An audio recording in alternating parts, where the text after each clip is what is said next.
양대 후보가 이제 이재명 경기사가 이낙연 후보가 있어요. 어느 쪽을 더 지지하십니까? 그러니까 대장동 화천대유 사태로 지금 가장 핫한데 지금 이번 사태에 대해서 의원님은 어떻게 일단 보시는지.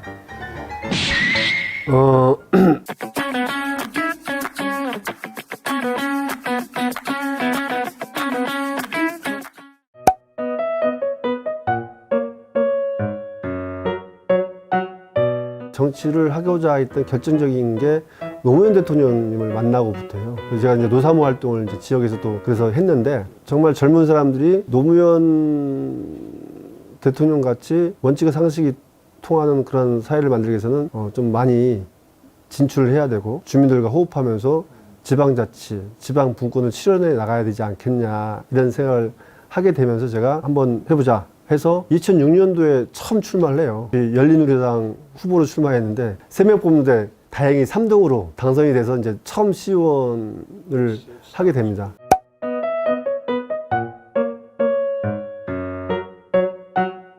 문화 강국을 만들어야 되는 게 저희의 소임이라고 하는데 그러기 위해서는 이제 경기도에서도 보다 더 앞장서 나가야 되는데 경기도 현주소를 좀 보면은 좀 그렇지는 않은 것 같아요. 녹록하지 않은 게 이제 최근 이제 자료를 좀 제가 보니까 문화시설 수가 전국의 평균 이하라는 평가가 있고 경기도 시군의 자체 문화사업 비율이 65.2%로 전국의 7위 그리고 인구 10,000명당 평균 자체기획 문화예술 공연 건수가 전국은 평균 0.9건인데 경기도는 0.6건으로 전국의 8위를 차지하고 있습니다. 그만큼 예산 확보라든지 이런 방식을 통해서 육성하는 것이 시급하다고 볼 수 있는 게 경기도의 현 주소인 것 같고 생활 밀착형 문화 향유를 좀 중점적으로 추진하든지 아니면은 또 유휴공간이나 폐쇄공간들의 문화시설을 좀 만들어내는 데 좀 역점을 두어야 될 것 같습니다.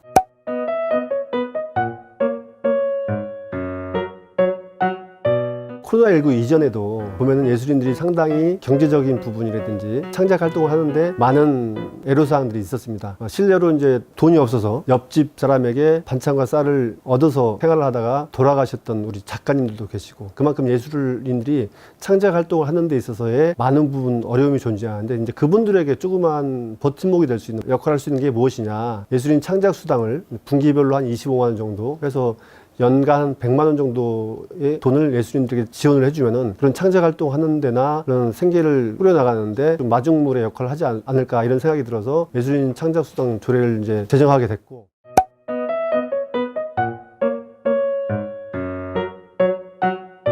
가장 정치인이 가장 어려운 게 뭐냐면 재미가 없어요. 왜냐면 사실 정치하면 사람들이 딱딱해하고 자기 삶들과 좀 이렇게 동떨어져 있다라고 느끼잖아요. 그러다 보니까 정치인 유튜브 하면은 어려운 게 뭐냐면 그 콘텐츠, 그러니까 어떤 내용으로 유튜브를 할 것인가에 대한 기획과 시나리오, 요걸 만드는 게 가장 어렵고 이왕이면은 이제 시민들한테 필요로 한 정보를 주고 싶지만 그걸 또 좀 재밌게 좀 풀어내야 되고 각인이 되게끔 해줘야 되는 그런 부분이 있기 때문에 그런 부분들이 되게 힘들더라고요. 저도 처음에는 시작하고 일주일에 한 번씩 한 편씩 꼭 만들었어요. 근데 그게 지금도 지키고 계신가요? 지금도 지키지는 못하는데 그래도 한 1년은 지켰어요. 1년 정도는 그래도 재미있건 없건 콘텐츠를 만들어서 이제 보내드리고 있었는데 6개월 정도 되니까 이제 다른 일도 제가 해야 되지 않습니까? 이게 다른 일을 하다 보니까 이게 타이밍을 놓치면은 또 못하는 적도 있어서 한 달에 한두 편은 꼭 나가요. 세만시 TV 만식이냐 구독과 좋아요 네, 그대로 부탁드리겠습니다.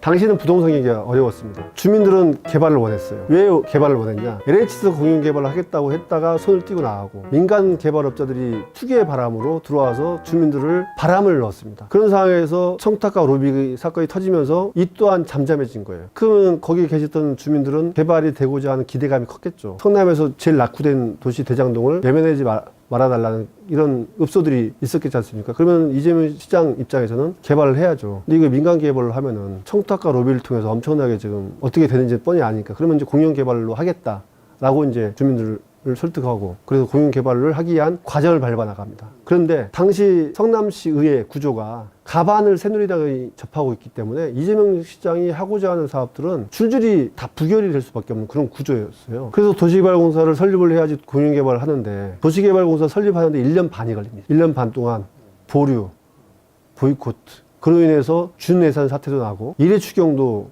2회 추경도 심의하지 못하는 그런 상황이 2년 이상을 뭐를 해요. 그 사이에 주민들을 갔으면 어떻겠습니까? 그래서 이제 2년 전반기가 지난 이제 후반기에 들어서 나름 그 지역에 있는 이제 시의원들이 당은 틀리하지만 새누리당의 시의원이 주민들의 그런 형편을 감안해서 소신을 가지고 반대되는 행동을 하게 됩니다. 그래서 도시개발공사가 설립이 되고 도시개발공사 예산이 세워지게 된 거죠. 그 당시는 정말 부동산 경기가 바닥이었어요. 그럼 이 수익 구조는 앞을 내다볼 수 없는 그런 상황이지 않습니까? 그래서 이제 그런 구조가 어떻게 보면은 관에서는 돈 한 푼 안 들이고 개발 이익에 얼마 5,503억 원 전후를 환수하는 조건을 제시했고 거기에 사업 시행자들이 동의를 했기 때문에 그런 구조가 만들어진 거거든요. 근데 이제 그런 부분들은 안 보고 그냥 지금 뭐 화천대유에서 수익률이 얼마나 그 수익률도 사실은 계산이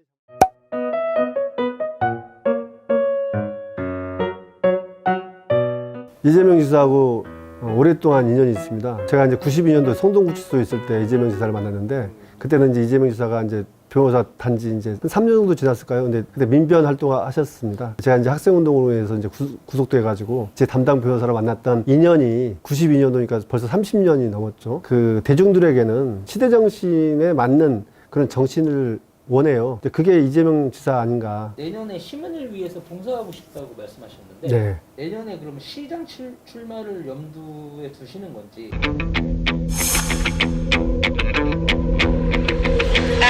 네, 시장 출마를 염두에 두고 있습니다. 내년에 그럼 시장 출마 이 얘기는 꼭 하고 싶다라든지 아니면 뭐 그런 거 혹시 있으세요?